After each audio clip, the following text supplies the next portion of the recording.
তো আপনি মুসলমানেরা ততক্ষণ পর্যন্ত স্বাধীন হতে পারবেন না যতক্ষণ না আপনি আপনার দিনের উপর কঠোর হতে পারবেন।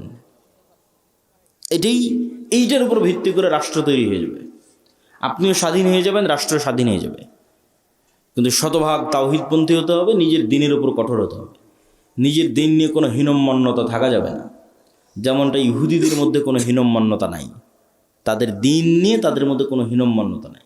আপনাদের চেয়ে বেশি টুপি ইহুদিরা পরে, আপনাদের চেয়ে বেশি দাড়ি ইহুদিরা রাখে, শতকরা, সংখ্যায় নয়। মানে বাংলাদেশের 16 কোটি মুসলমান, তো 16 কোটি মুসলমানের কত কোটি দাড়ি রাখে, এটার পার্সেন্টেজ কত, সেই পার্সেন্টেজের কথা বলতেছি। এটা নয় যে না গুনলে তো দেখা যাবে যে 1 কোটি মানুষ দাড়ি রাখে, তো ইহুদির সংখ্যা তো 1 কোটি নয়। কিন্তু ইহুদির সংখ্যা যদি 10 লক্ষ হয় তো তার 9 লক্ষ দাড়ি রাখে। তাহলে বাংলাদেশের মুসলমানের সংখ্যা 16 কোটি হলে অন্তত 15 কোটিকে দাড়ি রাখতে হতো, তাহলে বোঝা যাবে যে আপনি ইহুদির চেয়ে বিজয়ী। তো ইহুদিরা ওদের দিনের উপর কট্টর, শতভাগ কঠোর। পৃথিবীর কে কি বললো সেটা না পরোয়া করে না, কে সন্ত্রাসী বলবে, কে কি বলবে, এটার কোনো পরোয়া নাই। ওর ভাষা, ওর ল্যাঙ্গুয়েজ, ওর আদর্শ, ওর আকিদা, ওর দিনের উপর কঠোর হওয়ার মাধ্যমেই ওকে স্বাধীন হতে হবে, মুক্তি নিতে হবে, কোনো রাস্তা নেই। কিন্তু দুঃখজনক হচ্ছে যে আমরা মুসলমানেরা চিন্তা করি 47-এ এই দেশ তৈরি হলো ইসলামের ওপর, ভারত তৈরি হলো সেকুলারিজমের ওপর, আর সেই ভারতই 70 বছর পর কট্টর হিন্দুত্ববাদী হয়ে গেল।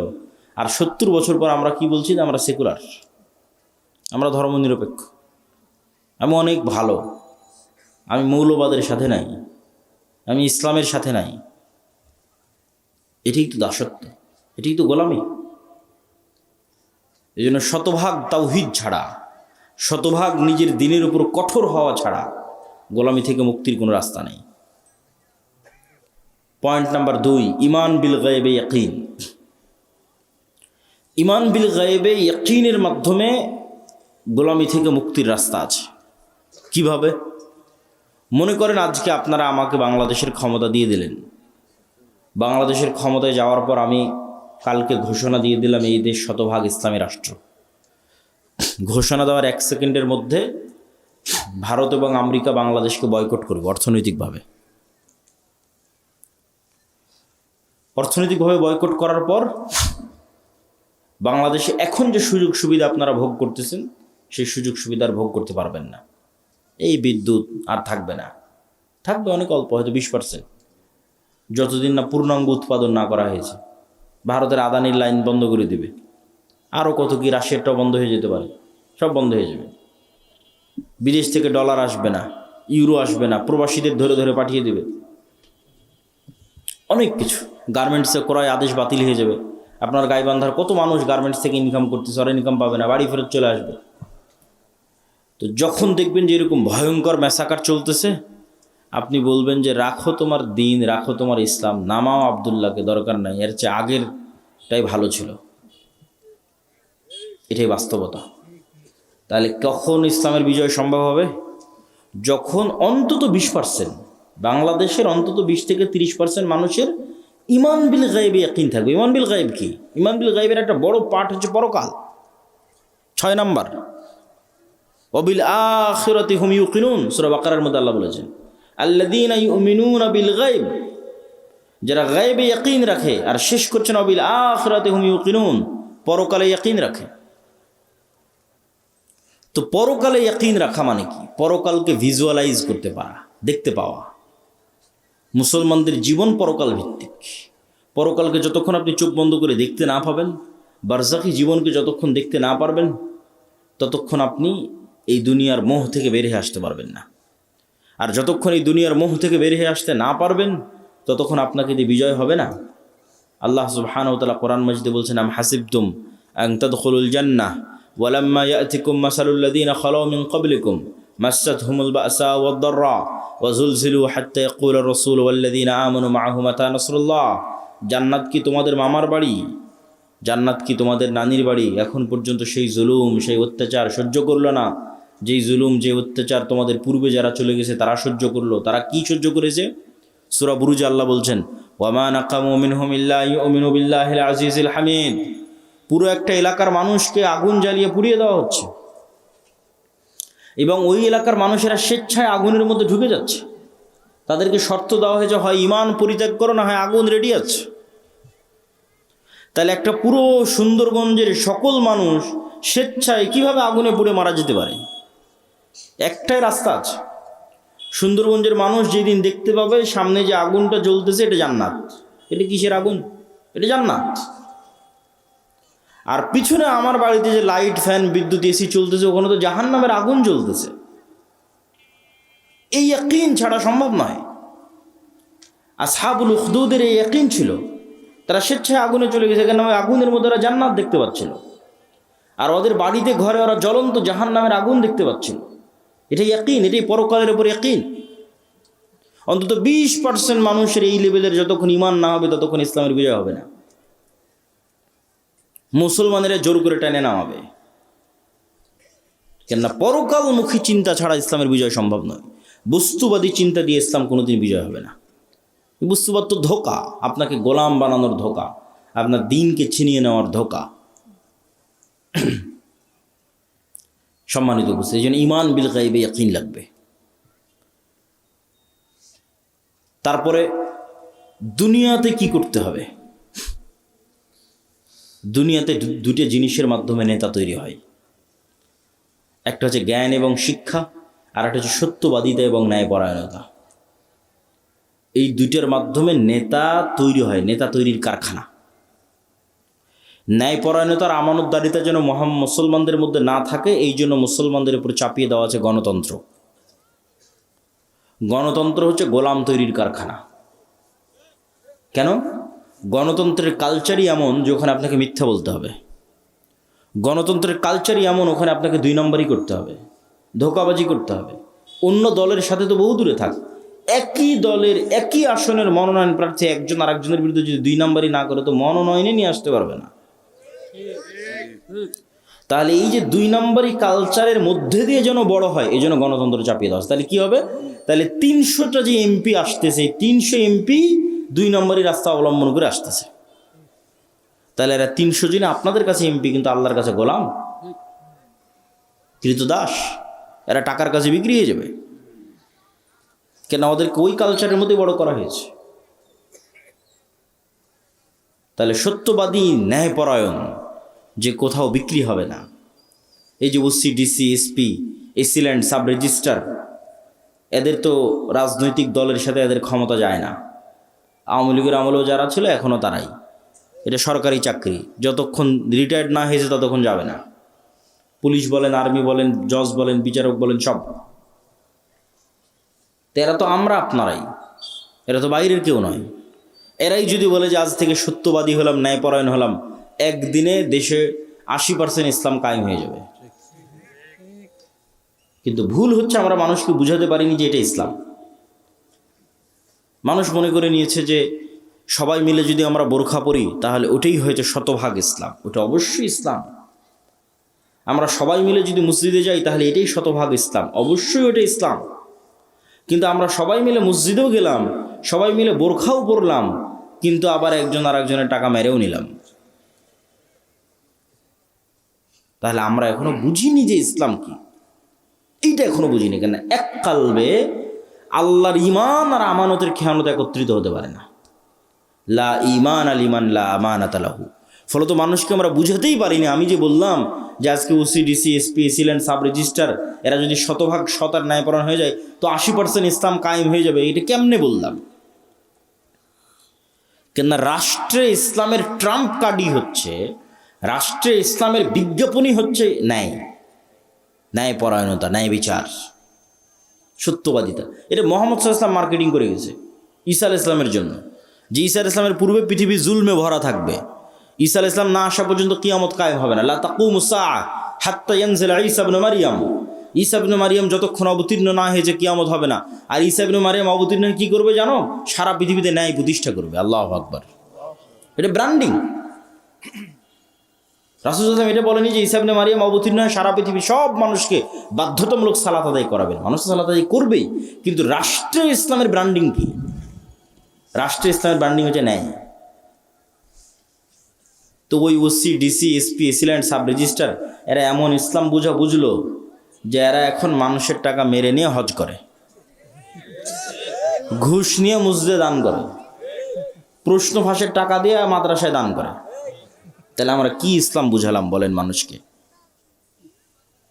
এটার সাথে যে ইসলামের কোনো সম্পর্ক নয়, এটা যে মুনাফিকি, এটা তো আমরা বুঝাতে পারলাম না।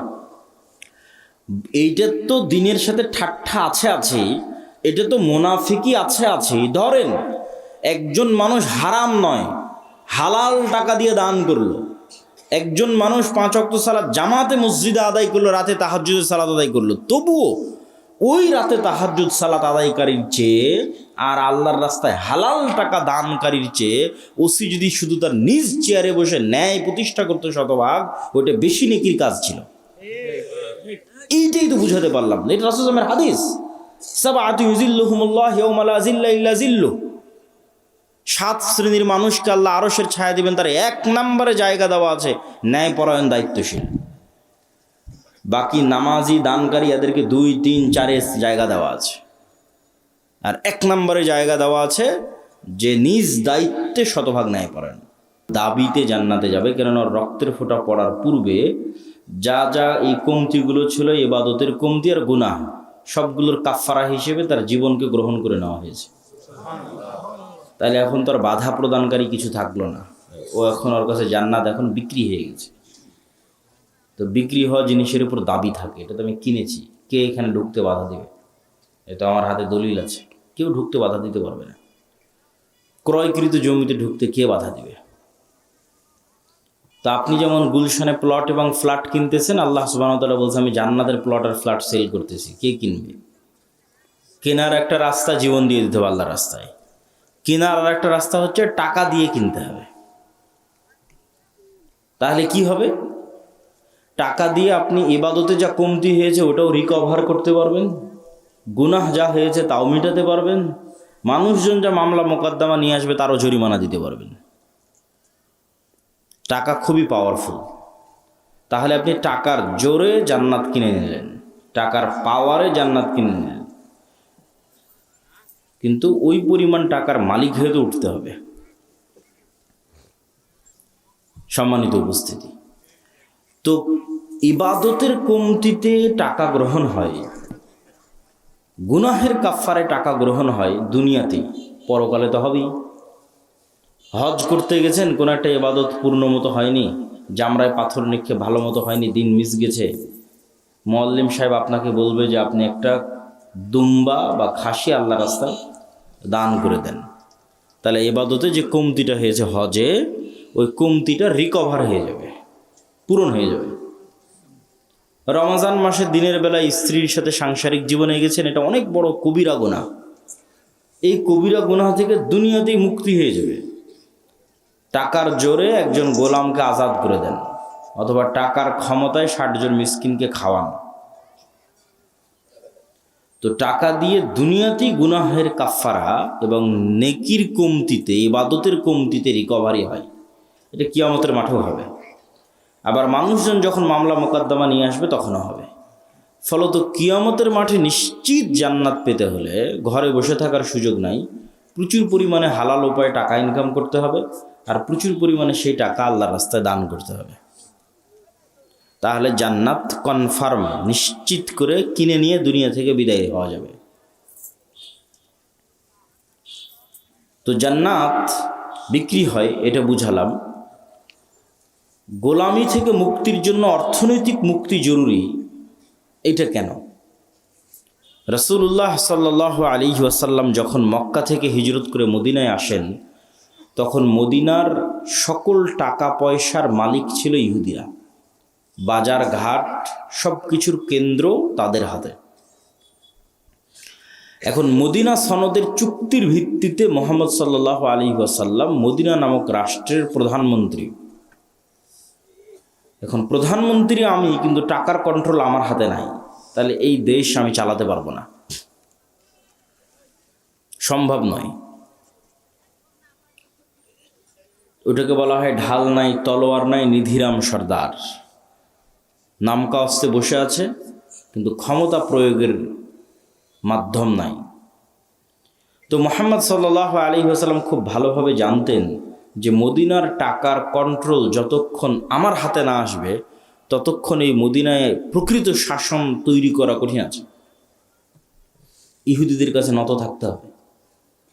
এই জন্য রাসূলুল্লাহ সাল্লাল্লাহু আলাইহি ওয়াসাল্লাম প্রথম আদেশেই আনসার এবং মুহাজিরদের মধ্যে মুআলাত আল ওয়ালা, মুআলাতের সম্পর্ক তৈরি করে দিলেন যে প্রত্যেক আনসার তার যা সম্পদ আছে সেটার একটা অংশ মুহাজিরদের দিয়ে দিবে।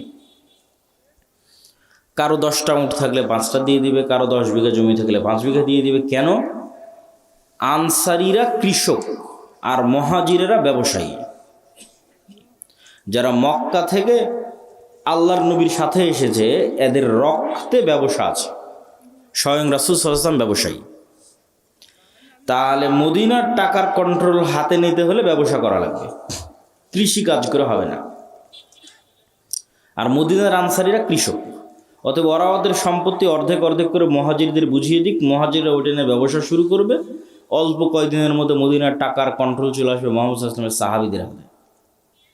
হলেও তাই, আল্লাহর নবীর জীবদ্দশাতে ওসমান বিন আফফান, আব্দুর রহমান বিন আউফ, জুবাইর ইবনুল আওয়াম এরা মদিনাতে কোটিপতি হয়ে গেল। এবং টাকা দিয়ে যে গোলামি থেকে মুক্তি হয়, রাসূলুল্লাহ সাল্লাল্লাহু আলাইহি ওয়াসাল্লাম যখন মসজিদে নববীর জায়গা নির্ধারণ করলেন, তখন ওই মসজিদে নববীর সামনে একটা কুয়া ছিল, যে কুয়ার মালিক ইহুদি। এখন আজকেই সৌদি আরবের সবচেয়ে বড় সমস্যা পানি। তাদের 1500 বছর আগে পানির কি প্রয়োজন ছিল মরুভূমির দেশে, আর মুসলমানদেরকে ওযু করা লাগে 5 বার। তো মুহাম্মদ সাল্লাল্লাহু আলাইহি ওয়াসাল্লাম কি ইহুদির কাছে নত হয়ে বলতে হবে, বাবা ইহুদি, আমার মুসলমানেরা তো ওযু করবে, তো তোমার কুয়াটা একটু ব্যবহার করতে দিতে হবে, একটু দিবা? এই যে নত হওয়া, এই নত হওয়াটাই তো গোলামি। রাসূলুল্লাহ সাল্লাল্লাহু আলাইহি ওয়াসাল্লাম বললেন, কে আছে এমন যে এই কুয়া জান্নাতের বিনিময়ে কিনে দিতে পারবে মুসলমানদের জন্য? ওসমান ইবনে আফফান রাদিয়াল্লাহু তাআলা আনহু তার নিজের টাকা দিয়ে এই কুয়া রাসূল সাল্লাল্লাহু আলাইহি ওয়াসাল্লামের আদেশে কিনে দিলেন। তাহলে ওসমান যদি টাকা ইনকাম না করত আর সেই টাকা দিয়ে যদি কুয়া না কিনে দিত, তাহলে ইহুদির কাছে অনুরোধে মাথা নত হতো মুহাম্মদ সাল্লাল্লাহু আলাইহি ওয়াসাল্লামের। টাকার জোরে সে মাথাটা নত হলো না। এটাই স্বাধীনতা। ফেরাউন বানু ইসরাইলকে গোলাম বানাতো, তার একটা পদ্ধতি, অনেকগুলো পদ্ধতির একটা পদ্ধতি টাকা। সেটা হচ্ছে কারুনকে দিয়ে প্রচুর পরিমাণে সুদি লোন দিত, সুদের উপর লোন দিত। সুদের উপর লোন দিলে মানুষকে দ্রুত গোলাম বানানো যায়। তো এইটা একটা পদ্ধতি ছিল, টাকার কন্ট্রোল নিজের হাতে রেখে সুদের উপর লোন দিয়ে বানু ইসরাইলকে গোলাম বানানো। মুহাম্মদ সাল্লাল্লাহু আলাইহি ওয়াসাল্লামের জীবদ্দশায় যে যুদ্ধগুলো হয়েছে, এই যুদ্ধগুলোকে আপাত দৃষ্টিতে দেখলে মনে হয় যে এটি ধর্মযুদ্ধ, হক আর বাতিলের যুদ্ধ। কিন্তু বদরের যুদ্ধের ইতিহাস পড়ে দেখেন, বাস্তবে কিন্তু এটা অর্থনীতির যুদ্ধ, টাকার দ্বন্দ্ব, টাকার যুদ্ধ। অন্তত বদরের যুদ্ধের ক্ষেত্রে হক বাতিল তো আছেই, কিন্তু শুরুটা হয়েছে কিভাবে দেখেন। এখান থেকে কেবলা কি পিছন দিকে? এইদিকে। এখান থেকে যদি কেবলা এইদিকে হয়, তাহলে আমরা ধরে নিই এই যে এটা হচ্ছে মক্কা, এটা হচ্ছে মদিনা, আর এটা হচ্ছে সিরিয়া, বা আমি যে পারে বসে আছি এটা সিরিয়া, ফিলিস্তিন, জেরুজালেম। আর ওই পাশে এটা হচ্ছে সমুদ্র, লোহিত সাগর। তো ওই মক্কা থেকে আদিকাল থেকে মানুষেরা ব্যবসা করার জন্যই সিরিয়াতে আসতো, সমুদ্রের ধার দিয়ে, সাইড দিয়ে, কিনারা দিয়ে। আমাদের নবী মুহাম্মদ সাল্লাল্লাহু আলাইহি ওয়াসাল্লাম নিজে স্বয়ং তার চাচা আবু তালেবের সাথে এই রাস্তা দিয়ে সিরিয়াতে ব্যবসা করতে এসেছেন। তো এখন মুহাম্মদ সাল্লাল্লাহু আলাইহি ওয়াসাল্লাম যখন মক্কা থেকে হিজরত করে মদিনায় চলে আসলেন, মদিনায় আসার পরে তিনি ওই যে ব্যবসায়িক রাস্তা, ওই যে ব্যবসায়িক রুট, ওই ব্যবসায়িক রুটটা বন্ধ করে দিলেন। বিজনেস রুট বন্ধ মক্কার কাফের মুশরিকদের জন্য, যে ওদেরকে তো মদিনার এই সমুদ্র পার হয়ে সিরিয়াতে আসতে হবে। তো রাসূলুল্লাহ সাল্লাল্লাহু আলাইহি ওয়াসাল্লামের বিজনেস রুট বন্ধ করে দেওয়ার কারণে আবু সুফিয়ান আর সিরিয়া থেকে মক্কায় ফিরে যেতে পারে না। কেননা মধ্যের যে রাস্তা, এই রাস্তার কন্ট্রোল মুহাম্মদ সাল্লাল্লাহু আলাইহি ওয়াসাল্লামের হাতে, কেননা মধ্যে মদিনা পড়েছে। তখন সে সাহায্য চেয়ে পাঠায় মক্কাতে আবু জাহালের কাছে, যে বিজনেস রুট যদি ক্লিয়ার না থাকে ব্যবসা করব কি দিয়ে, ব্যবসা বন্ধ হয়ে গেলে খাবো কি। আর মদিনায় যাওয়া হয়নি মুহাম্মদ সাল্লাল্লাহু আলাইহি ওয়াসাল্লামের শুক্রবার 7 দিন, এখনই বিজনেস রুট বন্ধ করে দিয়েছে, কাল পাওয়ারফুল হলে কি করবে? তাহলে ঘটনা দেখেন, এটা টাকার কন্ট্রোল কার হাতে থাকবে, অর্থনীতির কন্ট্রোল কার হাতে থাকবে, এটা মুহাম্মদ সাল্লাল্লাহু আলাইহি ওয়াসাল্লাম খুব ভালো বুঝতেন। তখন যুদ্ধ হলো বদরের। এই জন্য বদরের যুদ্ধ মদিনার মধ্যে হয়নি, বদরের যুদ্ধ হচ্ছে সমুদ্রের ধারে, মদিনা থেকে 250-300 কিলোমিটার দূরে। এত দূর চলে গেছে রাসূল সাল্লাল্লাহু আলাইহি ওয়াসাল্লামের সাহাবীরা বিজনেস রুট বন্ধ করার জন্য, মদিনা থেকে 300 কিলোমিটার দূরে সমুদ্রের ধারে। আপনাদের কারো যাওয়ার সুযোগ হলে দেখবেন যে মদিনা থেকে কত দূরে বদর, সমুদ্রের ধারে। তো সম্মানিত উপস্থিতি, টাকা অর্থনীতি গোলামি থেকে মুক্তির একটা মাধ্যম। দুঃখজনক হচ্ছে আজকের মুসলমানেরা, এটা আজকের মুসলমানদের যে স্বভাব এবং বৈশিষ্ট্য, এটা আজ থেকে 1400 বছর আগের মুসলমানদের স্বভাব এবং বৈশিষ্ট্য ছিল না। আল্লামা ইকবাল লিখেছেন, নাহি মাকাম কি খুগর তবিয়তে আজাদ, হাওয়ায়ে সাইরে মিসালে নসিম পয়দা কর। যে মুসলমানেরা কখনো এক দেশ, এক এলাকা, এক গ্রাম, এক কাজ, নির্ধারিত কোনো কিছুর কোনোদিন মুখাপেক্ষী ছিল না। মুসলমানেরা হচ্ছে সকালের প্রবাহিত বাতাসের মতো, যার কোনো বর্ডার নাই, যার কোনো সীমানা নাই। রাসূলুল্লাহ সাল্লাল্লাহু আলাইহি ওয়াসাল্লামের সাহাবীদের বেশিরভাগ 90% নিজ এলাকা, নিজ গ্রাম, নিজ দেশে মরেনি। কেনারা নির্ধারিত কাজ, নির্ধারিত পেশা, নির্ধারিত দেশ নিয়ে কোনোদিন পড়ে থাকেনি, সকালের প্রবাহিত বাতাসের মতো। জীবিত কওমের আলামত এটাই যে তাদের সকাল এবং সন্ধ্যা পরিবর্তন হয়, আর মৃত কওমের আলামত এটাই যে তাদের সকাল এবং সন্ধ্যা এক থাকে। প্রতিদিন সকালবেলা উঠলাম, মাঠে গেলাম, কাজ করলাম, বাড়িতে আসলাম। প্রতিদিন সকালবেলা উঠলাম, অফিসে গেলাম, কাজ করলাম, বাড়িতে আসলাম। এই যে ডেইলি রুটিন সেম, এটা হচ্ছে মৃত জাতির আলামত। আর 1400 বছর আগের মুসলমানেরা মরু যাযাবর, বিদুইন। আজ এখানে 2 দিন, তো কাল গোবিন্দগঞ্জে 3 দিন, তারপরের দিন বগুড়া গাবতলীতে 5 দিন, তারপরের দিন ঢাকা, চলছেই তো চলছে। তারপরে দিল্লি, করাচি, আফগানিস্তান, প্রতিদিন সকাল সন্ধ্যা পরিবর্তন হচ্ছে। ব্যবসা করে বেড়াচ্ছে সারা পৃথিবী। ব্যবসার রাস্তা দিয়ে মুসলমানেরা দিন প্রচার করেছে। ভারতের কেরালা, বাংলাদেশের চট্টগ্রাম, ইন্দোনেশিয়া, মালয়েশিয়া, সব ব্যবসার রাস্তা দিয়ে দিন গেছে।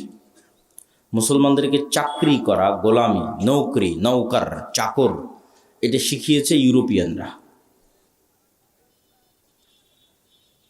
মুসলমানদের গতি এটা ছিল না। মুসলমানদের গতি হচ্ছে টাকা ইনকাম করতে হবে, দিনের দাওয়াত দিতে হবে, ব্যবসা করতে হবে। এই জন্য দিনের কাজে অর্থের খুব প্রয়োজন।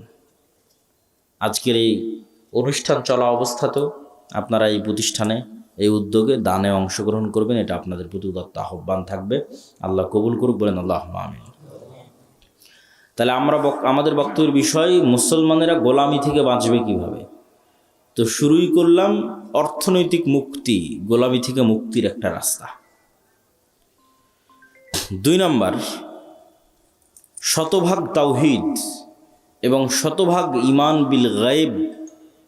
ঈমান বিল গায়বে ইয়াকিন ছাড়া মুসলমানদের বাঁচার কোনো রাস্তা নেই।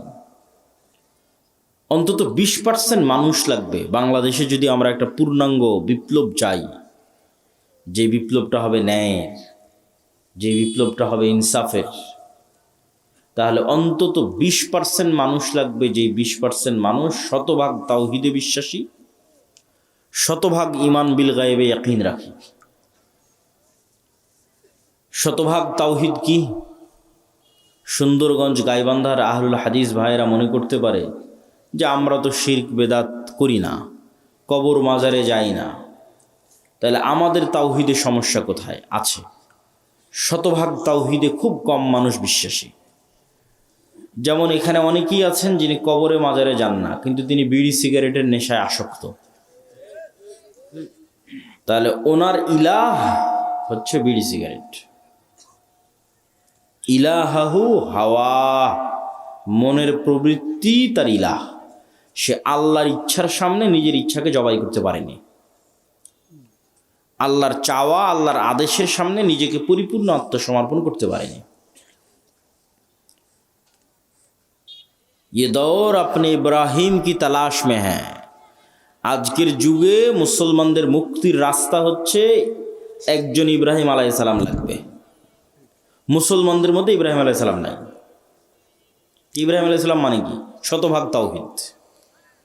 তো মুসলমানদের মুক্তির রাস্তা ইব্রাহিম আলাইহিস সালামের মতো হতে হবে, শতভাগ তাওহীদপন্থী হতে হবে। আপনি টাকার জন্য, দুনিয়া এবং বস্তুবাদী চিন্তাধারার জন্য হালাল হারামের চিন্তা চেতনা বাদ দিয়ে দিয়েছেন, ক্ষমতার জন্য বাদ দিয়ে দিয়েছেন, নারীর জন্য বাদ দিয়ে দিয়েছেন, বিড়ি সিগারেট নেশার জন্য বাদ দিয়ে দিয়েছেন।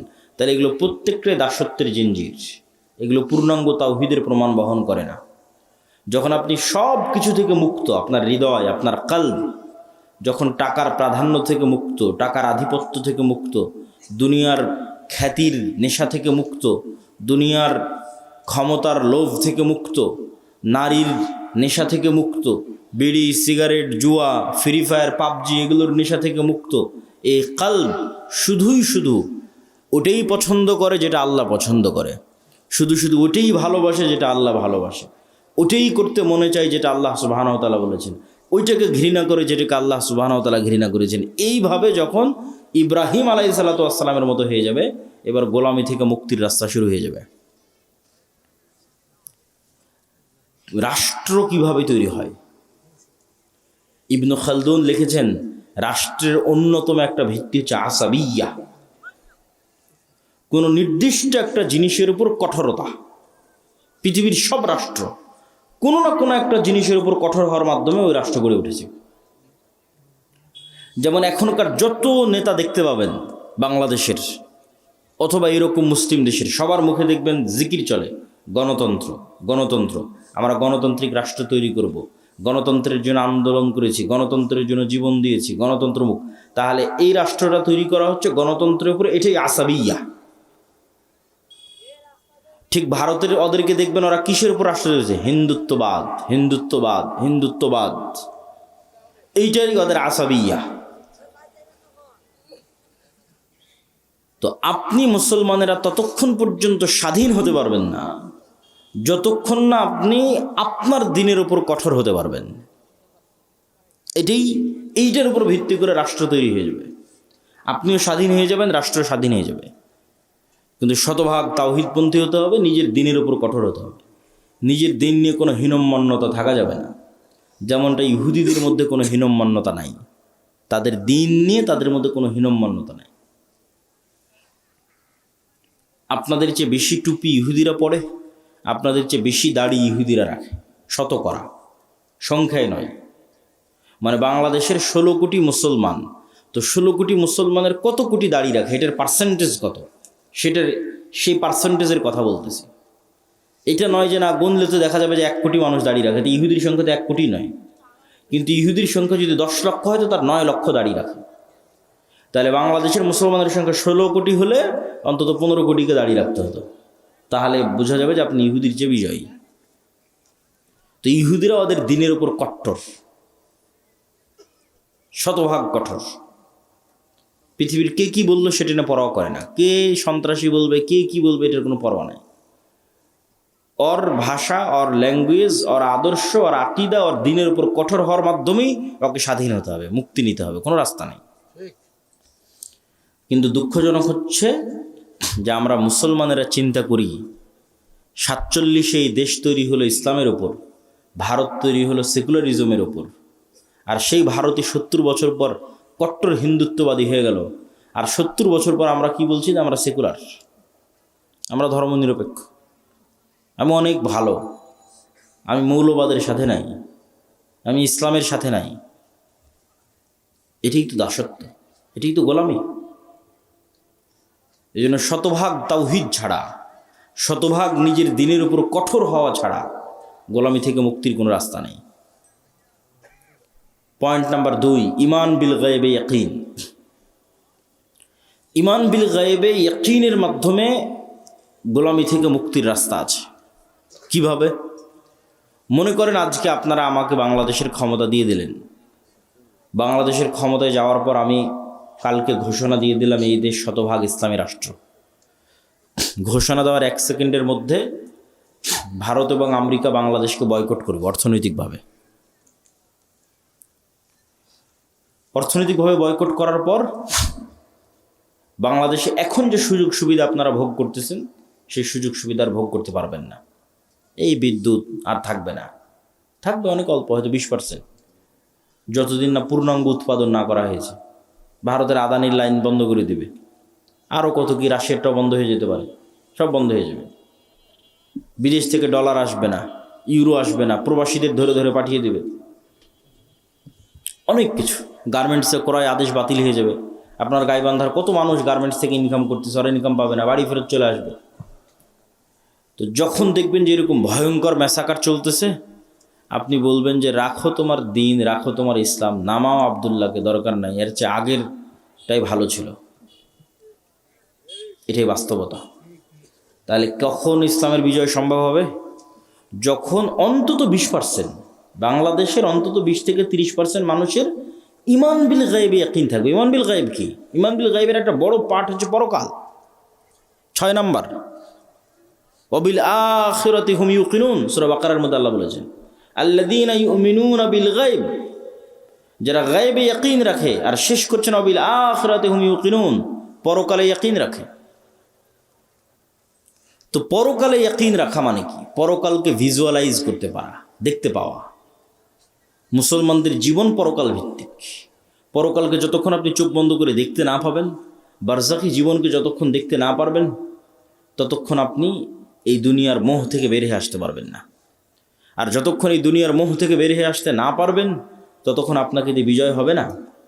আল্লাহ সুবহানাহু ওয়া তাআলা কোরআন মাজিদে বলছেন, আম হাসিবতুম আন তাদখুলুল জান্নাহ ওয়ালাম্মা ইয়াতিকুম মাসালুল লাযীনা খালাউ মিন ক্বাবলিকুম মাসাতহুমুল বাসা ওয়াদ-দাররা ওয়াজুলজিলু হাত্তা ইয়াকুলা রাসূলু ওয়াল্লাযীনা আমানু মাআহু মাতা নাসরুল্লাহ।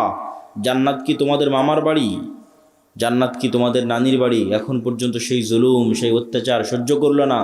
যেই জুলুম, যে অত্যাচার তোমাদের পূর্বে যারা চলে গেছে তারা সহ্য করলো। তারা কি সহ্য করেছে? সূরা বুরুজে আল্লাহ বলছেন, ওয়ামা নাকামু মিনহুম ইল্লা ইউমিনু বিল্লাহিল আজিজিল হামিদ। পুরো একটা এলাকার মানুষকে আগুন জ্বালিয়ে পুড়িয়ে দেওয়া হচ্ছে, এবং ওই এলাকার মানুষেরা স্বেচ্ছায় আগুনের মধ্যে ঢুকে যাচ্ছে। তাদেরকে শর্ত দেওয়া হয়েছে, হয় ঈমান পরিত্যাগ করো, না হয় আগুন রেডি আছে। তাহলে একটা পুরো সুন্দরগঞ্জের সকল মানুষ স্বেচ্ছায় কিভাবে আগুনে পুড়ে মারা যেতে পারে? একটাই রাস্তা আছে। সুন্দরগঞ্জের মানুষ যেদিন দেখতে পাবে সামনে যে আগুনটা জ্বলতেছে, এটা জান্নাত। এটা কিসের আগুন? এটা জান্নাত। আর পিছনে আমার বাড়িতে যে লাইট, ফ্যান, বিদ্যুৎ, এসি চলতেছে, ওখানে তো জাহান্নামের আগুন জ্বলতেছে। এই ইয়াকিন ছাড়া সম্ভব নয়। আসহাবুল উখদুদের এই ইয়াকিন ছিল, তারা স্বেচ্ছায় আগুনে চলে গেছে, কেন? ওই আগুনের মধ্যে ওরা জান্নাত দেখতে পাচ্ছিল। আর ওদের বাড়িতে ঘরে ওরা জ্বলন্ত জাহান্নামের আগুন দেখতে পাচ্ছিল। এটাই ইয়াকিন, এটাই পরকালের উপর ইয়াকিন। অন্তত 20% মানুষের এই লেভেলের যতক্ষণ ঈমান না হবে, ততক্ষণ ইসলামের বিজয় হবে না। মুসলমানেরা জোর করে টেনে নামাবে, কেননা পরকালমুখী চিন্তা ছাড়া ইসলামের বিজয় সম্ভব নয়। বস্তুবাদী চিন্তা দিয়ে ইসলাম কোনোদিন বিজয় হবে না। বস্তুবাদ তো ধোঁকা, আপনাকে গোলাম বানানোর ধোঁকা, আপনার দিনকে ছিনিয়ে নেওয়ার ধোঁকা। সম্মানিত বুঝতে, এই জন্য ঈমান বিল গায়বে ইয়াকিন লাগবে। তারপরে দুনিয়াতে কি করতে হবে? দুনিয়াতে দুটো জিনিসের মাধ্যমে নেতা তৈরি হয়। একটা হচ্ছে জ্ঞান এবং শিক্ষা, আর একটা হচ্ছে সত্যবাদিতা এবং ন্যায়পরায়ণতা। এই দুইটার মাধ্যমে নেতা তৈরি হয়, নেতা তৈরির কারখানা। ন্যায়পরায়ণতার আমানতদারিতা যেন মুসলমানদের মধ্যে না থাকে, এই জন্য মুসলমানদের উপর চাপিয়ে দেওয়া আছে গণতন্ত্র। গণতন্ত্র হচ্ছে গোলাম তৈরির কারখানা। কেন? গণতন্ত্রের কালচারই এমন যে ওখানে আপনাকে মিথ্যা বলতে হবে। গণতন্ত্রের কালচারই এমন ওখানে আপনাকে 2 নম্বরই করতে হবে, ধোঁকাবাজি করতে হবে। অন্য দলের সাথে তো বহু দূরে থাক, একই দলের একই আসনের মনোনয়ন প্রার্থী একজন আরেকজনের বিরুদ্ধে যদি 2 নম্বরই না করে তো মনোনয়নে নিয়ে আসতে পারবে না।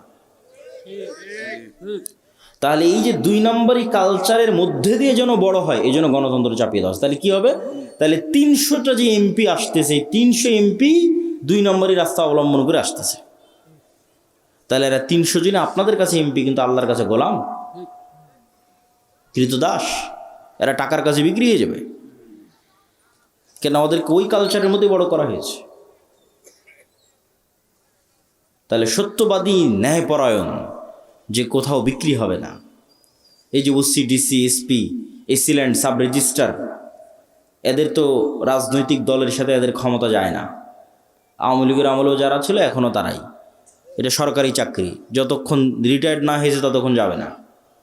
পুলিশ বলেন, আর্মি বলেন, জজ বলেন, বিচারক বলেন, সব।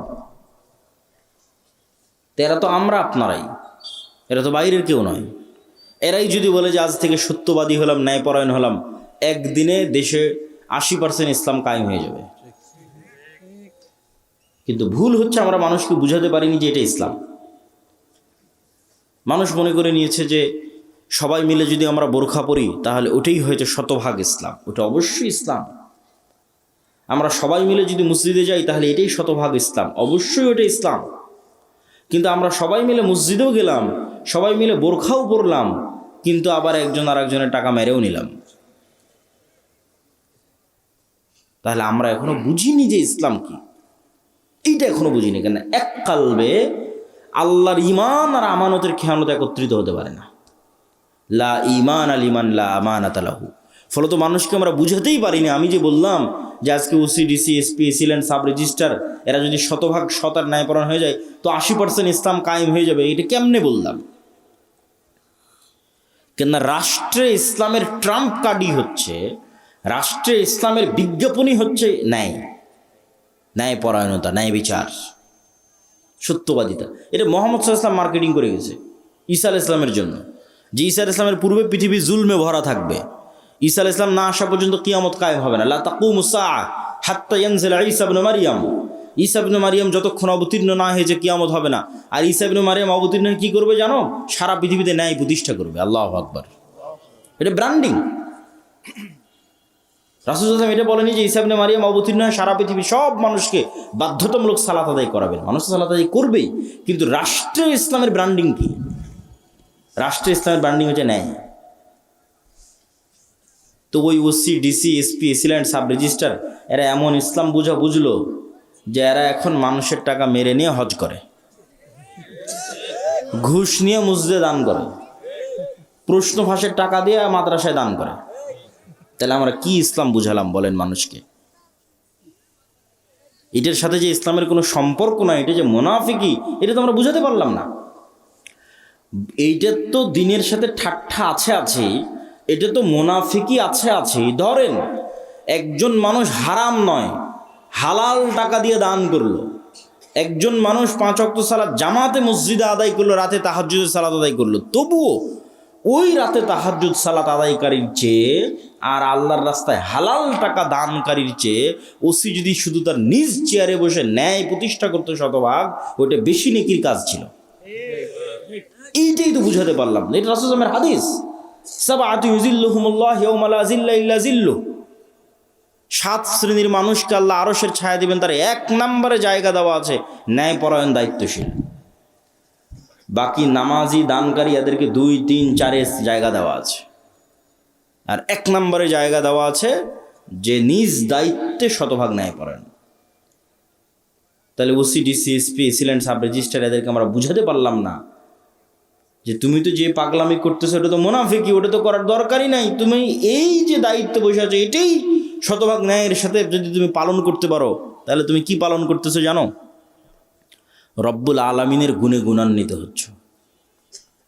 রব্বুল আলামিন আল্লাহ, তার সবচেয়ে বড় গুণ হচ্ছে তিনি ন্যায়পরায়ণ, জুলম করেন না। মানুষ হয়ে তুমি মানুষের উপর শতভাগ ন্যায় করতেছো, দিস ইজ এ মিরাকল। মানুষ হয়ে তুমি রব্বুল আলামিনের যে গুণ, যে উনি কারো উপর জুলুম করবেন না, সেটা তুমি বাস্তবায়ন করছো। এটা অনেক মহৎ গুণ, বিশাল গুণ, কিন্তু এটা আমরা মানুষকে বুঝাতে পারলাম না। ইসলাম কি এটা মানুষকে বুঝাতে আমরা ব্যর্থ। তাহলে সত্যবাদিতা, ন্যায়পরায়ণতা ছাড়া নেতা হওয়ার কোনো সুযোগ নাই। আর সত্যবাদী ন্যায়পরায়ণ মানুষ যেন বের না হয়ে আসে, এই জন্য গণতন্ত্র। এই গণতন্ত্রের ফাঁক দিয়ে যদি কেউ সত্যবাদী ন্যায়পরায়ণ বের হয়েও আসে, তাহলে ওসমান হাদির মতো গুলি করে হত্যা করা হবে। কেন? ওটার ওজন বহন করতে পারবে না রাষ্ট্র। আধিপত্যবাদী শক্তি ওইটার ওজন বহন করতে পারবে না। আর শিক্ষা এবং জ্ঞান, আল্লাহ পৃথিবীকে যেই ফাংশনের উপর তৈরি করেছেন, সেই ফাংশনের মধ্যে এটাই আছে যে শিক্ষা এবং জ্ঞানের বাটন যে চাপ দিবে সে নেতা হবে। এখন সুন্দরগঞ্জের যুবকেরা যদি সব free fire, PUBG, TikTok, IPL, BPL এগুলো নিয়ে ব্যস্ত থাকে, সময় নষ্ট করে, মদ, জুয়া, গাঞ্জা নিয়ে ব্যস্ত থাকে, আর ইউরোপ আমেরিকার ইহুদি খ্রিস্টানের সন্তানেরা যদি জ্ঞান অর্জন করে, তো আল্লাহ বলবে না এই ইহুদি খ্রিস্টান তোদের নেতা বানাবো না, আমার সুন্দরগঞ্জে কিছু মদখোর, জুয়াখোরকে নেতা বানাবো। এটা আল্লাহ করবেন না। আল্লাহ নিজের তৈরি করা রুলস ভাঙ্গেন না। তাহলে কল্পনা করেন যে 500 এরকম যুবক তৈরি হয়েছে যারা সর্বোচ্চ ডাক্তার, সর্বোচ্চ ইঞ্জিনিয়ার, কিন্তু বিক্রি হয় না, কেউ কিনতে পারে না ওদেরকে। ন্যায়পরায়ণ, সত্যবাদী, আবার তাওহীদে শতভাগ তাওহীদে বিশ্বাস রাখে, আবার ঈমান বিল গায়বে ইয়াকিন রাখে। এদেরকে পরাজিত করবে এরকম কোনো শক্তির জন্মই হয়নি পৃথিবীতে। কিন্তু হ্যাঁ, এরকম 500 যুবক তৈরি হয়ে গেলে তারা পৃথিবীর জন্য, সাম্রাজ্যবাদী শক্তির জন্য হুমকি। তখন তারা এদেরকে ধ্বংস করতে চাইবে, হত্যা করতে চাইবে। আর যখন ধ্বংস এবং হত্যা করতে চাইবে, তখন আল্লাহর সাহায্য লাগবে। আল্লাহর সাহায্য ছাড়া মুসলমানদের বিজয় আগেও কোনোদিন হয়নি, পরেও কোনোদিন হবে না। দুনিয়ার শক্তিতে মুসলমানদের বিজয় হয় না। দুনিয়ার শক্তি চেষ্টার অংশ। বিজয় হয় কি দিয়ে? একটু কথা বলেন তো, কি দিয়ে বিজয় হয়? আল্লাহর সাহায্য দিয়ে বিজয় হয়। তা আল্লাহর সাহায্য কেমনে পাবেন? আল্লাহর সাহায্য পাওয়ার জন্য দুইটা বড় মাধ্যম আছে, প্রযুক্তি আছে, অস্ত্র আছে আল্লাহর সাহায্য পাওয়ার। একটা সালাত আর একটা জিকির। 5 ওয়াক্ত সালাতের তো লাগবেই। 5 ওয়াক্ত সালাতের পরে আরো একটা সালাত খুবই পাওয়ারফুল, ওটা হচ্ছে রাতের সালাত। আর জিকির তো আছেই, কিন্তু জিকিরের মধ্যে একটা জিকির খুবই পাওয়ারফুল, ওটা হচ্ছে সকাল সন্ধ্যার জিকির। কিন্তু এই সালাত এবং এই জিকির কেন পাওয়ারফুল, এই সালাত এবং জিকির দিয়ে কেমনে আল্লাহর সাহায্য আসবে, এটা একটু বুঝে তারপরে আমাদেরকে সামনের দিকে আগাতে হবে। দেখেন, এখান থেকে ঢাকা অথবা আমেরিকা অথবা রাজশাহীতে কোনো ভালো টিচার যদি থাকে, তার সাথে আপনি অনলাইনে ক্লাস করতেছেন লাইভ, অথবা অনলাইনে ফোনে কথা বলতেছেন লাইভ। তো এই যে অনলাইনে ফোনে লাইভ কথা বলতেছেন, লাইভ ক্লাস করতেছেন লগ ইন করে পাসওয়ার্ড দিয়ে, তো হাজার হাজার কিলোমিটার দূরে থাকা টিচারের মুখোমুখি হয়েছেন ইন্টারনেট দিয়ে, জুম দিয়ে, হোয়াটসঅ্যাপ দিয়ে। তো এইটা যে প্রযুক্তি, এই প্রযুক্তির চাইতেও লক্ষ কোটি গুণ টপ লেভেলের প্রযুক্তি হচ্ছে আমি দুনিয়াতে বসে আছি আর আমার সাথে 7 আসমানে থাকা রব্বুল আলামিন লাইভ কানেক্টেড হবেন। ওটা হচ্ছে সালাত। রব্বুল আলামিনের সাথে রব্বুল আলামিন 7 আসমানে, আরশে, আমি দুনিয়ায়, কিন্তু মুখোমুখি হব লাইভ, সরাসরি কথা হবে। ওইটার প্রযুক্তি সালাত, ওটার জন্য সালাতে দাঁড়াতে হবে, সিস্টেম ওইটা, ফরম্যাট ওইটা, যেটা আমার পূর্বের বক্তা বলছিলেন, যেটা গায়েবে নির্ধারিত ফরম্যাট, লাউহে মাহফুজে নির্ধারিত ফরম্যাট। সেম হুবহু ওই ফরম্যাট যখন আপনি ধারণ করবেন, কানেকশন তৈরি হয়ে গেছে। ফরম্যাটে উল্টাপাল্টা হয়ে গেলে কানেকশন হবে না, নেটওয়ার্ক কাজ করবে না, অ্যাক্টিভ হবে না, ফাংশন করবে না। এই জন্য ফরম্যাট হুবহু ওই রকমই থাকা লাগবে, যেমনটা লাউহে মাহফুজে, লাউহে মাহফুজ থেকে জিব্রাইল, জিব্রাইল থেকে মোহাম্মদ সাল্লাল্লাহু আলাইহি ওয়াসাল্লাম, মোহাম্মদ সাল্লাল্লাহু আলাইহি ওয়াসাল্লাম থেকে কোরআন এবং হাদিসে। তো কোরআন এবং হাদিসে যেভাবে ফরম্যাট দেওয়া আছে ওটাই হতে হবে। তাহলে ওই ফরম্যাট দিয়ে আপনি এখন জমিনে বসে থেকে রব্বুল আলামিনের সাথে কানেকশন হবে। ঠিক যেমন আমরা আমাদের মোবাইলের পাসওয়ার্ড ওপেন করতেছি ফিঙ্গারপ্রিন্ট দিয়ে, ফেস ভেরিফিকেশন দিয়ে। ওই ফেস ভেরিফিকেশন যখন নেয় তখন বলে ডানে তাকাও, বামে তাকাও, উপরে তাকাও, তাহলে পুরো ফেসটা নেয়, পুরো ফেসটা মোবাইলের কাছে থাকলো, পরে যখনই আমার ফেসটা দেখে চিনতে পারে, সাথে সাথে খুলে যায়। তো আজকের যুগে, আধুনিক যুগে অনেক দরজা আছে, দেখবেন ফিঙ্গারপ্রিন্ট দিয়ে দরজা ওপেন হয়। আচ্ছা, আমাদের গাড়ির চালক কি এসে পৌঁছেছে? কিছু ভাই পৌঁছেছে? তো দেখবেন যে ফিঙ্গারপ্রিন্ট দিয়ে দরজা ওপেন হয়, কার্ড পাঞ্চ করে দরজা ওপেন হয়। তো মনে করেন আমরা অত্যাধুনিক প্রযুক্তির একটা দরজার সামনে দাঁড়িয়ে আছি, যেই দরজা পাসওয়ার্ড অনেক কঠিন, প্রচুর ভ্যারাইটিস পাসওয়ার্ড। যেমন মোবাইলের পাসওয়ার্ড দেওয়ার সময় ওরা কী বলে যে শুধু ইংরেজি লিখিও না, সংখ্যা দাও, 1 2 3 4 দাও, 1 2 3 4 পরে হ্যাশ দাও, স্টার দাও, যত রকমের দিতে পারো তত পাসওয়ার্ড শক্ত। তো পাসওয়ার্ড অনেক শক্ত, নির্ধারিত সময়ে আসতে হবে, নির্ধারিত সময় ছাড়া কাজ করবে না, দরজা খুলবে না। নির্ধারিত সময়ে আসতে হবে, পবিত্র অবস্থায় আসতে হবে। পবিত্র হওয়ারও ফরম্যাট দেওয়া আছে। মানুষ বুঝতেছে না কী ব্যাপার, আমি পেশাব পায়খানা করলাম কিন্তু হাত কেন ধুচ্ছি? এটা তো গায়েবে নির্ধারিত ফরম্যাট, এটা তো প্রযুক্তি। পেশাব পায়খানা করে এসে মাথা কেন মাসাই করতেছে? তো লাউহে মাহফুজ এভাবে নির্ধারণ করা আছে, এইটা ওইটার সাথে মিলে যাবে, তখনই তো কানেকশন তৈরি হবে, তখনই তো যোগাযোগ তৈরি হবে। আসে যখন আপনি নির্ধারিত সময় যখন পবিত্র অবস্থায় দাঁড়ালেন, এটা একটা ফরম্যাট, এর সাথে একটা আওয়াজ আছে, সাউন্ড আছে। আলহামদুলিল্লাহ রাব্বিল আলামিন আর রহমানির রহিম। রুকুতে যখন গেলেন, এটা একটা ফরম্যাট, ওর সাথে একটা সাউন্ড আছে, সুবহান রাব্বিল আযীম। সিজদায় গেলেন, ওর সাথে একটা সাউন্ড আছে, সুবহান রাব্বিল আলা। এই ফরম্যাট, সাউন্ড, দাঁড়ানো, সময়, নিয়াত, কালব কানেক্টেড, চোখ সিজদায়, সব যখন মিলে গেছে, তখন তো সামনের দরজা উন্মুক্ত হবে, ধরতে পেরেছে পরিপূর্ণভাবে, তখন আল্লাহর সাহায্যের দরজা উন্মুক্ত হবে, আল্লাহ সুবহানাহু ওয়া তাআলার রহমত পাওয়ার দরজা উন্মুক্ত হবে। এটাই সালাত। সালাত ছাড়া মুসলমানদের বাঁচার কোনো রাস্তা নাই, সালাত ছাড়া মুসলমানদের মুক্তির কোনো রাস্তা নাই। কেন? 7 আসমানের সাথে যোগাযোগই হবে না, 5 ওয়াক্ত সালাতে জেনে নেওয়ার নামই নাই, গন্তিতেই নাই, আল্লাহর কাউন্টের মধ্যেই নাই। তো ওকে দিয়ে কী কাজ হবে? ওর ভোটেরও কোনো দাম নাই, ওর মিছিলেরও কোনো দাম নাই, ওর তাকবীরেরও কোনো দাম নাই, ভ্যালুলেস। 16 কোটি বেনামাজি ভোট দিয়ে যদি বলে ইসলাম বিজয় করবে, এটা মিথ্যা কথা। তা আল্লাহর খাতাতে নাই কিসের ইসলাম? তো 7 আসমানের সাথে যতক্ষণ সম্পর্ক না থাকছে, রব্বুল আলামিনের সাথে যতক্ষণ কানেকশন না থাকছে, ততক্ষণ এইটা দিয়ে আল্লাহ সুবহানাহু ওয়া তাআলার সাহায্য আসবে না, ইসলামেরও বিজয় হবে না। নিজের ব্যক্তি স্বার্থ আদায় হতে পারে, নিজের দুনিয়াবি কিছু লাভ লোকসান হতে পারে, ইসলামের নয়। এই জন্য সালাত ছাড়া কোনো রাস্তা নাই, মুসলমানকে সালাত আদায় করতেই হবে। এই জন্য রাসূলুল্লাহ সাল্লাল্লাহু আলাইহি ওয়াসাল্লাম সূর্যগ্রহণে সালাত, চন্দ্রগ্রহণে সালাত, বৃষ্টি প্রার্থনায় সালাত, যুদ্ধের মধ্যে সালাত। যুদ্ধের মধ্যে সবাই মিলে যুদ্ধ করলে তো যুদ্ধ আরো জমে, তা না করে বলছে সালাতের সময় হয়ে গেছে, অর্ধেক যুদ্ধ করো, অর্ধেক সালাত আদায় করো। কেন? তোমাদের এই যুদ্ধ সবাই মিলে যুদ্ধ করলে বিজয় হবে, ওই থিওরিতে এই যুদ্ধ চলে না। এটা যে জিহাদ ফি সাবিলিল্লাহ হয়, জিততে হলে রব্বুল আলামিনের সাহায্য লাগবে। রব্বুল আলামিনের সাহায্য আসার জন্য ওই যে ফরম্যাটে দাঁড়াতে হবে, প্রযুক্তি ইউজ করতে হবে, তাহলে আসমান থেকে সাহায্য নামা শুরু করবে। আর আসমান থেকে সাহায্য না নামলে তোমাদের বিজয় হবে না। এই জন্য সালাত আদায় করা ছাড়া মুক্তির কোনো রাস্তা নেই। আর একটা বলেছি, জিকির। জিকির কেন পাওয়ারফুল? জিকির কেন শক্তিশালী? জিকির কেন পাওয়ারফুল, শক্তিশালী? এটা বুঝতে হলে আপনাকে বুঝতে হবে শব্দ, আওয়াজ, বাক্য কেন শক্তিশালী। আজকে আমরা যেই বিশ্বে দাঁড়িয়ে আছি, এই বিশ্বটা আধুনিক সভ্যতা দাঁড়িয়ে আছে যে আমি আব্দুল্লাহ এখান থেকে বলবো, আমার এই আওয়াজটা মোবাইলে ক্যাপচার করবে, মোবাইল থেকে নেটওয়ার্কে দিবে, দিয়ে এখন আমার কথা এখন আমেরিকাতে বাজতেছে। এ কেমনে আমেরিকা গেল? এটা আলোর মধ্যে দিয়ে আমার কথা ট্রান্সফার হয়ে যাচ্ছে, আমার চেহারা, ছবি, ভিডিও আলোর মধ্যে দিয়ে ট্রান্সফার হয়ে যাচ্ছে। এটা পৃথিবী যেদিন থেকে সৃষ্টি হয়েছে ওই দিন থেকেই হয়, মানুষ জানতো না। এই গায়েব আল্লাহ উন্মোচন করেছে 50 বছর 60 বছর হচ্ছে মানুষের জন্য।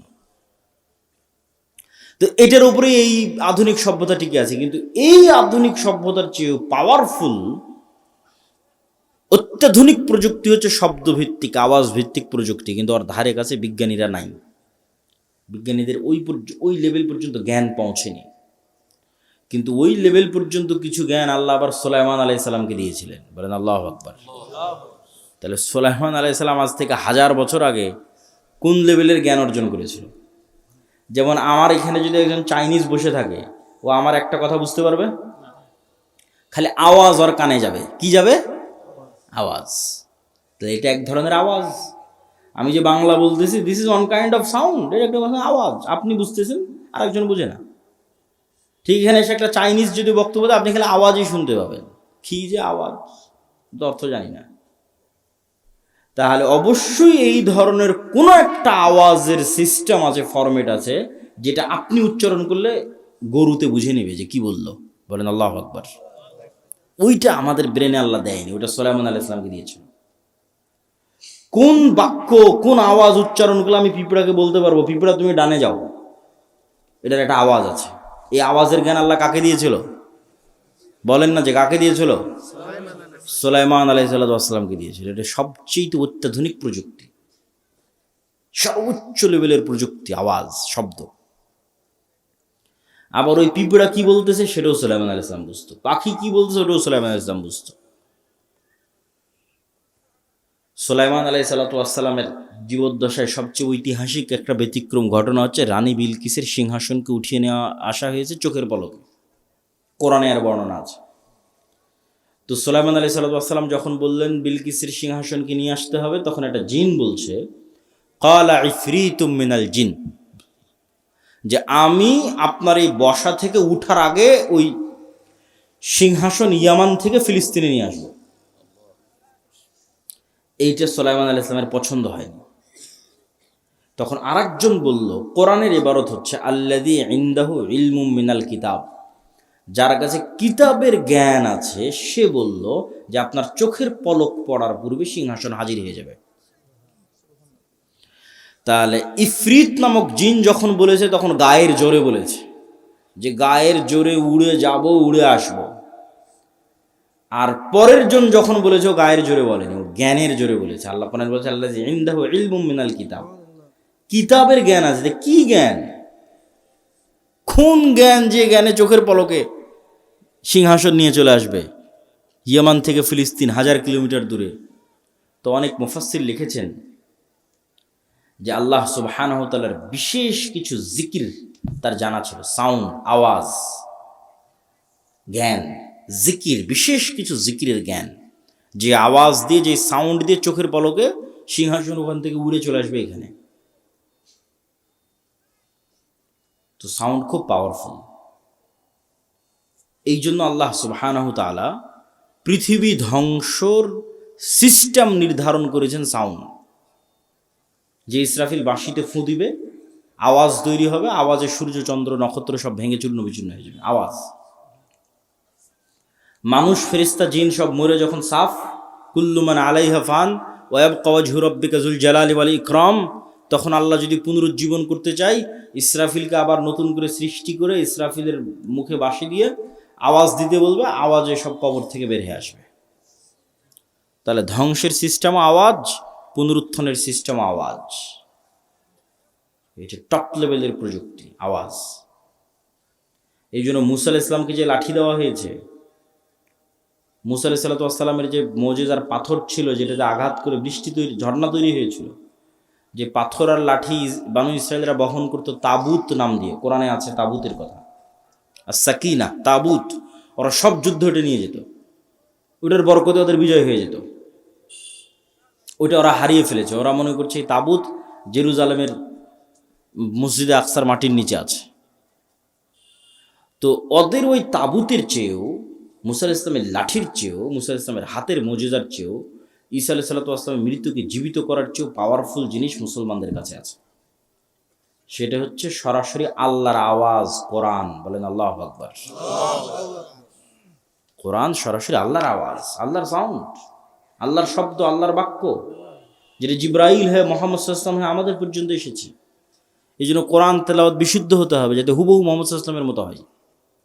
ফরম্যাট মিলবে, তখন বেশি কাজ করবে, এবং ওইভাবে ওই লেভেলের আরবি বুঝতে হবে। এটাই মুসলমানদের সবচেয়ে বড় সম্পদ, সবচেয়ে বড় প্রযুক্তি, যার সামনে পৃথিবীর কোনো শক্তি টিকতে পারবে না। কেন? এটা সরাসরি আল্লাহর আওয়াজ, আল্লাহর শব্দ। আর সবচেয়ে পাওয়ারফুল হচ্ছে শব্দ, সবচেয়ে পাওয়ারফুল হচ্ছে আওয়াজ। এই জন্য শ্রেষ্ঠতম জিকির হচ্ছে পবিত্র কোরআন। আফজালুজ জিকর তিলাওয়াতুল কোরআন, শ্রেষ্ঠতম জিকির কোরআন তেলাওয়াত করা। কিন্তু সেই কোরআন শিখে কে? পড়ে কে, বুঝে কে, জানে কে? কোরআনের যা অবস্থা আমাদের বাড়িতে ঘরে, আমাদের তা অবস্থা পৃথিবীতে। এভাবেই ভাগ্য নির্ধারণ করা আছে। তো জিকিরের কথা বলতে গিয়ে আর দুটো পয়েন্ট বলবো, যে জিকির কেন গুরুত্বপূর্ণ, কেন শক্তিশালী, কেন পাওয়ারফুল। পৃথিবীর এমন কোনো অসম্ভব নয় যা সম্ভব করা যাবে না জিকির দিয়ে। তবে তার আগে জিকিরের উপর গুরুত্বপূর্ণ দুটো পয়েন্ট উল্লেখ করার আগে জরুরি 2 মিনিট কথা। এই যে আজ সুন্দরগঞ্জে সম্ভবত আমি আজকে প্রথম এসেছি নাকি? তো এই যে এত চেষ্টার পর, এত পরিশ্রমের পর প্রথম আসলাম, এই আশা যদি শেষ হয় তাহলে আর কোনো অর্থ থাকে না। কিন্তু বাংলাদেশের যত উপজেলা, 600 উপজেলায় একবার করে গেলে 2 বছর লাগবে, তাও যদি প্রতিদিন প্রোগ্রাম করা হয় তাহলে। আর যদি মাত্র সিজনের 2-3 মাস প্রোগ্রাম করা হয় তাহলে 5 বছর লাগবে সব উপজেলায় যেতে। তাহলে আপনাদের সাথে আমাদের যোগাযোগ থাকবে কিভাবে? যোগাযোগ থাকার মাধ্যম হচ্ছে মাসিক আল ইতিসাম। যোগাযোগ থাকার মাধ্যম হচ্ছে এই যে আজকে যে আলোচনা করলাম, এটা পুরোটাই এই বইয়ে লেখা আছে, আল্লাহর পথে যাত্রা। এটা সব দাওয়া সেন্টার, মসজিদ, মাদ্রাসা, স্কুল, কলেজে রেখে প্রতি সপ্তাহে অন্তত একদিন 1-2 পৃষ্ঠা করে পাঠচক্র করতে হবে। এটা মুসলমানদের মুক্তির রোডম্যাপ হিসেবে লেখা 1 নাম্বার বই। 2 নম্বর আর একটা বই আসবে পূর্ণাঙ্গ বিপ্লবের জন্য, যে একদল মুসলমান প্রস্তুত হবে তারা কি করবে, কি কাজ তাদের, সেটাকে দার্শনিক অ্যাঙ্গেল থেকে, ভিন্ন অ্যাঙ্গেল থেকে, পবিত্র কোরআন এবং হাদিসের মাধ্যমে, দলিলের মাধ্যমে গায়েবের বিষয়গুলোর উপর ফোকাস দিয়ে লেখা আছে। শয়তান, ফেরেশতা, রূহ, নফস, ইমান বিল গায়েব, জিকির, সালাত, এগুলোর উপর ফোকাস দিয়ে লেখা আছে। তো আমাদের বই পুস্তক এবং মাসিক আল ইতিসাম, এগুলো আপনাদের সাথে, আমাদের সাথে আপনাদের স্থায়ী সম্পর্ক ধরে রাখবে। 2 নম্বর হচ্ছে মক্তব। বুড়া মানুষদের বিপ্লব হবে না, না, বেশিরভাগই বৃদ্ধ মানুষ বসে আছে। বিপ্লবের জন্য নতুন প্রজন্ম লাগবে। এই নতুন প্রজন্মকে কোথায় পাবেন? মাদ্রাসায় আছে 2% করে, মাদ্রাসায় আসে 2%। সারা বাংলাদেশের যত স্টুডেন্ট 2% মাদ্রাসা। তাহলে 98% স্টুডেন্টকে ধরতে হলে মসজিদে যেতে হবে। প্রত্যেক গ্রামের মসজিদে ওই এলাকার শতভাগ মুসলমানের সন্তানকে মক্তবে নিয়ে আসতে হবে। এটাই আন্দোলন, এটাই মুভমেন্ট। এরাই ভবিষ্যৎ ওসিডিসি এসপি হবে। এদের মাথার মধ্যে ছোটবেলায় এই আকিদা, এই বিশ্বাসগুলো দিয়ে দিতে হবে। যাদের কাজ কি, সত্যবাদিতা, ন্যায় পরায়ণতা কি, শিক্ষা জ্ঞান কি, শতভাগ তাওহীদ কি, ইমান বিল গায়বি ইয়াকিন কি। এই জন্য মক্তব লাগবে। মক্তবের সিলেবাস আমারই লেখা। আমাদের দাওয়াল আল্লাহর যে মক্তব চলে, উসমানী কায়দা আছে, আদর্শ শিক্ষা আছে, তালিমউদ্দিন আছে। প্রায় 700 মসজিদের উপর মসজিদের ইমামেরা আমাদের কাছে ট্রেনিং নিয়েছে, এবং আমার ধারণা যারা ট্রেনিং নিয়েছে তারা আগের চেয়ে এখন ভালো পড়ায় এবং বাচ্চাদেরকে ভালো শেখায়, আলহামদুলিল্লাহ। এই সকল মক্তবের উপর একটা আমাদের প্রতিযোগিতা আয়োজন হচ্ছে এনটিভিতে, যেটাতে অনেক খরচ। মক্তবের স্টুডেন্টরা টিভিতে যাবে, সেই উদ্যোগে এই অনুষ্ঠান আয়োজন হচ্ছে। তো অত্র অঞ্চল, পুরো সুন্দরগঞ্জ আশপাশে যত বেশি পারা যায় মক্তবের শিক্ষকদের ট্রেনিং দেওয়ানো, এটা আপনাদের কাজ। যাতায়াত খরচও লাগে না, থাকা খাওয়া লাগে না। 3 নম্বর হচ্ছে যে দিনী প্রতিষ্ঠানগুলো হবে, সেই দিনী প্রতিষ্ঠানগুলোকে জামিয়া সালাফিয়ার সাথে অধিভুক্ত করা। এইটার মাধ্যমে আমাদের সাথে আপনাদের সম্পর্ক তৈরি হবে। এটা বলে এবার জিকিরের যে 2টা পয়েন্ট, সেই 2টা পয়েন্টের দিকে আগায়। মেয়েদের কথা বলা হয়েছে, যে মেয়েরা আজকের অনুষ্ঠানে আছে, তাদের উদ্দেশ্য করে কিছু বলা যায় কিনা। আমার বক্তব্যের যেটা মূল বিষয় ছিল ন্যায়পরায়ণতা এবং সত্যবাদিতা, গোলামি থেকে মুক্তির জন্য। এটা অনেকেই যদি মনে করে শুধু ছেলেদের কাজ, এটার অনেক অংশ মেয়েদের সাথে জড়িত আছে। কিভাবে? এই যে আপনারা যারা এখানে উপস্থিত আছেন, নিজ বাপের সম্পত্তিতে নিজ বোনকে ন্যায়ের সাথে সম্পদ দিয়েছেন? যদি দিয়ে থাকেন, নেতা হবেন, আপনার ছেলেরা নেতা হবে। যদি না দিয়ে থাকেন, আপনি গোলাম, আপনার পরবর্তী 14 প্রজন্ম গোলাম। এটাই গোলামির স্বভাব। ধোঁকা দেওয়া, ন্যায় প্রতিষ্ঠা না করা, এটাই গোলামির স্বভাব। তাহলে মা এবং বোনকে তাদের সম্পত্তি ন্যায়ের ভিত্তিতে বন্টন করতে হবে। ঠিক মা এবং বোনকে চিন্তা করতে হবে, আমি কি আমার শাশুড়ির সাথে ন্যায় করতেছি? শাশুড়িকে চিন্তা করতে হবে, আমি কি আমার স্ত্রীর সাথে ন্যায় করতেছি? এই এক চিন্তাতে সমাজ ঠিক হয়ে যাবে। এক চিন্তাতে একদিনে সমাজ সংশোধন হয়ে যাবে। যদি ন্যায়, ইনসাফ, অন্যায় করা যাবে না। ওটা আসল ইসলাম, ওটা প্রকৃত ইসলাম, ওটা আগে। ওটাতে ফেঁসে গেলে কিয়ামতের মাঠে বেশি ফেঁসে যাবেন, কেন আল্লাহ ওটা ক্ষমা করবে না, ওটা মানুষের সাথে সম্পৃক্ত। অন্যগুলো তো আল্লাহর কাছে ক্ষমা চাইলে আল্লাহ ক্ষমা করে দেবে। তো মা এবং বোনদের ক্ষেত্রেও আজকের আমাদের আলোচনা পরিপূর্ণরূপে প্রযোজ্য। জিকির, জিকিরের ক্ষেত্রে যে দুটো পয়েন্ট বাকি আছে।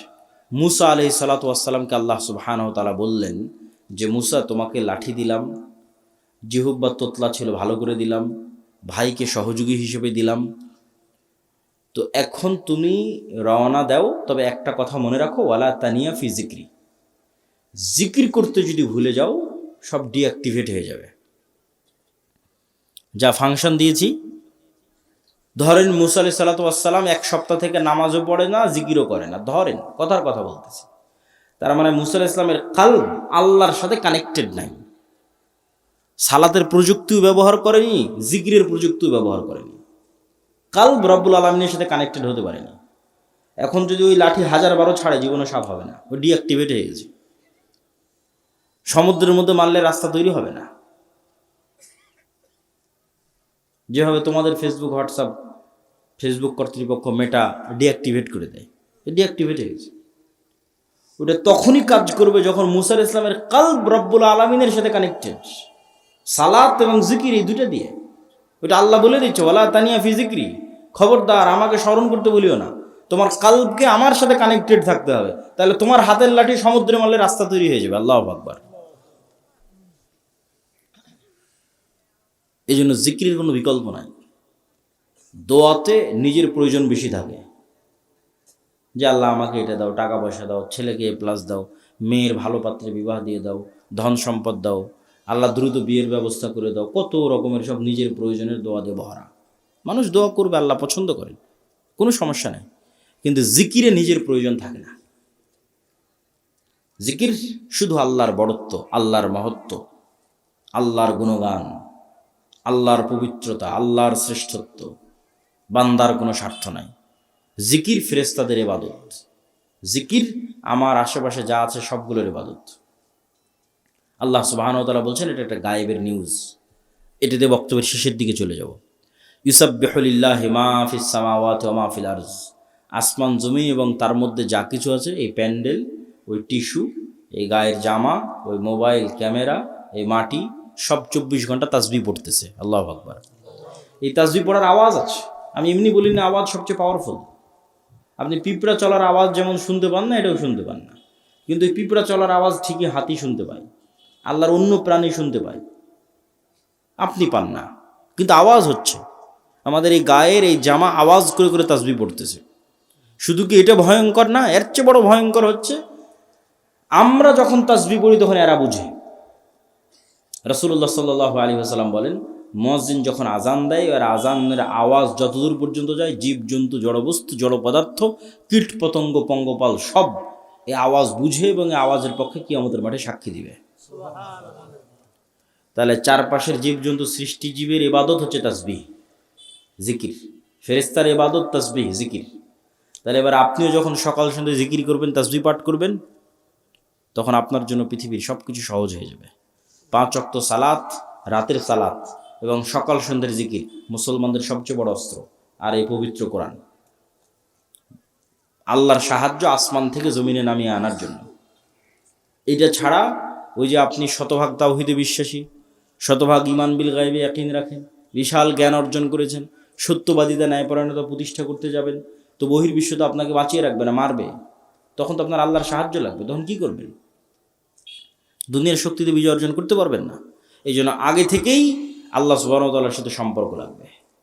এই জন্য সালাত লাগবে, রাতের সালাত লাগবে, সকাল সন্ধ্যার জিকির লাগবে। আল্লাহ সুবহানাহু ওয়া তাআলা আমাদেরকে এই বিষয়গুলোর উপর আমল করার তৌফিক দান করুক, আল্লাহুম্মা আমিন।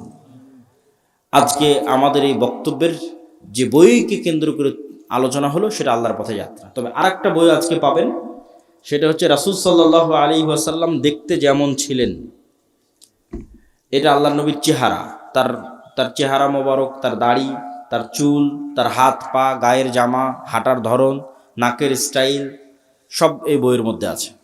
এই বই এবং মাসিকাল ইতিসাম এগুলোকে মূল্যায়ন করবেন, তাড়াহুড়ো করে ওঠার দরকার নাই। 2-1টা প্রশ্ন আছে, প্রশ্নের উত্তরগুলো আমরা দিয়ে নিই। আর বই স্টেজের ডান পাশে। প্রশ্ন থাকলে লিখে দিতে পারেন, সংক্ষেপে কয়েকটা প্রশ্ন উত্তর দেওয়া হবে। এবং বইগুলো আপনারা একটু ডান সাইডটা ফাঁকা দেন, ডান সাইড থেকে স্টেজের ডান পাশে।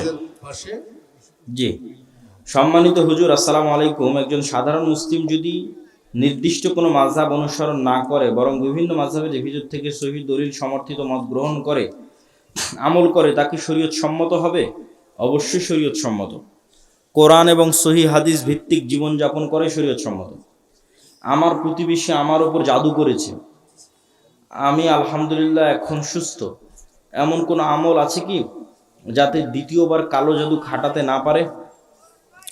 দেখেন, ডিফেন্সিভ আমল তো আছে, কিন্তু ডিফেন্সিভ আমল সর্বোচ্চ লেভেলে কার্যকরী হবে এটা বলা যাবে না। ডিফেন্সিভ আমল আছে, আমল দিয়ে আপনি মুক্তি পাবেন। সেটাই আপনাকে পবিত্র থাকতে হবে সর্বাবস্থায়। 5 ওয়াক্ত সালাত আদায় করতে হবে, সকাল সন্ধ্যার জিকির করতে হবে, সূরা বাকারা, আয়াতুল কুরসি, সূরা বাকারার শেষ 2 আয়াত, সূরা ফাতিহা, নাস, ফালাক, ইখলাস এগুলো তেলাওয়াত করতে হবে। ঘুমাতে যাওয়ার দোয়া, ঘুম থেকে ওঠার দোয়া এগুলো সব ঠিক রাখতে হবে। হুজুর, আমি একজন যুবক, আর্থিক অসচ্ছলতার কারণে আমি বিবাহ করতে পারছি না। এমতো অবস্থায় আমি হারাম সম্পর্কের দিকে ঝুঁকে পড়ছি। এটা থেকে বাঁচার জন্য আমি রোজা রাখার পরিকল্পনা করি। এখন আমার প্রশ্ন হলো, কোন পদ্ধতিতে রোজা রেখে নিজেকে নিয়ন্ত্রণ করতে পারবো, অথবা এই সমস্যার স্থায়ী সমাধান কি? পৃথিবীতে যত পাপ আছে যুবকেরা এই প্রশ্ন প্রচুর করে, আমি এটাতে আসক্ত, কেমনে বেরিয়ে আসবো? গানে আসক্ত, অমুকে আসক্ত, পর্নোগ্রাফিতে আসক্ত, কোনো নারীতে আসক্ত, কিভাবে বেরিয়ে আসবো? একটা রাস্তা আছে বের হওয়ার। রোজা তো রাখবা, ঠিক আছে, এটা তো রাসূল সাল্লাল্লাহু আলাইহি ওয়াসাল্লাম বলে গেছে, কিন্তু আমি একটা ট্রিক্স দিয়ে যাই বের হওয়ার রাস্তা। প্রথম কথা হচ্ছে, সব সমস্যার কেন্দ্রস্থল আমাদের এই নাফস, কালব। এর যে টান কোনো একটা কিছুর উপর, ওইটাকে কন্ট্রোল করার রাস্তা কি? ওইটাকে কন্ট্রোল করার জন্য একে প্রশিক্ষণ দিতে হবে, একে নিজের কন্ট্রোলে রাখার প্রশিক্ষণ দিতে হবে। তো 1 নাম্বার প্রশিক্ষণ হচ্ছে সালাত। চ্যালেঞ্জ নিতে হবে, যে কোনো মূল্যে 5 ওয়াক্ত সালাত তাকবীরে তাহরিমার সাথে জামাতে আদায় করবই করব। মানে নিজের নাফসকে বাধ্য করব যে তুমি আমার কথা শুনতে বাধ্য। অন্তত 40 দিনের একটা কোর্স যদি আপনি করেন, যে 40 দিন একটানা 5 ওয়াক্ত সালাত তাকবীরে তাহরিমার সাথে আদায় করলেন, তাহলে পরের 40 দিনের পর থেকে আপনি বুঝবেন যে নিজের নাফসের উপর আপনার কন্ট্রোল তৈরি হয়েছে। এখন মনে চাইলেই সাথে সাথে কারোর সাথে কথা বলে ফেলবেন, সাথে সাথে কাউকে মেসেজ দিয়ে ফেলবেন, এটা অতটা হবে না। দেওয়ার আগে আপনি 10 বার চিন্তা করবেন যেটা দেওয়া ঠিক হবে কিনা। কেন, এখন আপনার নিজের নাফসকে আপনি কন্ট্রোল করা শিখেছেন। তো নাফসের কন্ট্রোল হারিয়ে গেল কখন? সালাত বাদ চলে গেল যখন। সালাত নাই, নাফসে কন্ট্রোল নাই। এখন যখনই মন চাইবে তখনই ফোন দিবে, যখনই মন চাইবে তখনই চ্যাট করবে, যখনই মন চাইবে তখনই পার্কে ঘুরতে যাবে। কেন, আসল জিনিস হারিয়ে গেছে, নাফসের উপর কন্ট্রোল হারিয়ে গেছে। নাফসের উপর কন্ট্রোল আসবে কিভাবে? বাধ্যতামূলক 5 ওয়াক্ত সালাত আদায় করতে, মরা পর্যন্ত। তারপরে 2 নম্বরে আসবে সিয়াম, রোজা। তো তুমি যদি জামাতে সালাত কোনোদিন মিস না দাও, তাহলে পৃথিবীর সব গুনাহ থেকে বাঁচার রাস্তা সহজ হয়ে যাবে। সেটা গান হোক, সেটা কোনো মেয়ের প্রতি আসক্তি হোক, সেটা পর্নোগ্রাফি হোক, সেটা হস্তমৈথুন হোক, যুবকদের যা সমস্যা আছে সব সমস্যা থেকে মুক্তির সহজ রাস্তা 5 ওয়াক্ত সালাত জামাতে আদায় করা। তাহলে নিজের নাফসকে কন্ট্রোলে রাখা যাবে। তাই অন্যদিকে মনোযোগ না দিয়ে কাজে মনোযোগ দাও। কাজ কি? 5 ওয়াক্ত সালাত, এটাই ট্রেনিং। নেশাদার দ্রব্য, যে একই কাজ। 5 ওয়াক্ত সালাতে নাই, নেশায় থাকবে। এগুলো ফাউল প্রশ্ন।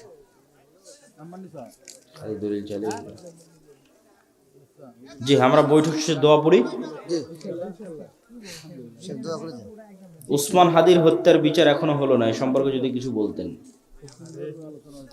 যতক্ষণ বাংলাদেশে পূর্ণাঙ্গ আল্লাহ সুবহানাহু তাআলার বিধান প্রতিষ্ঠিত না হবে ততদিন কোনো মাজলুম ন্যায় বিচার পাবে না।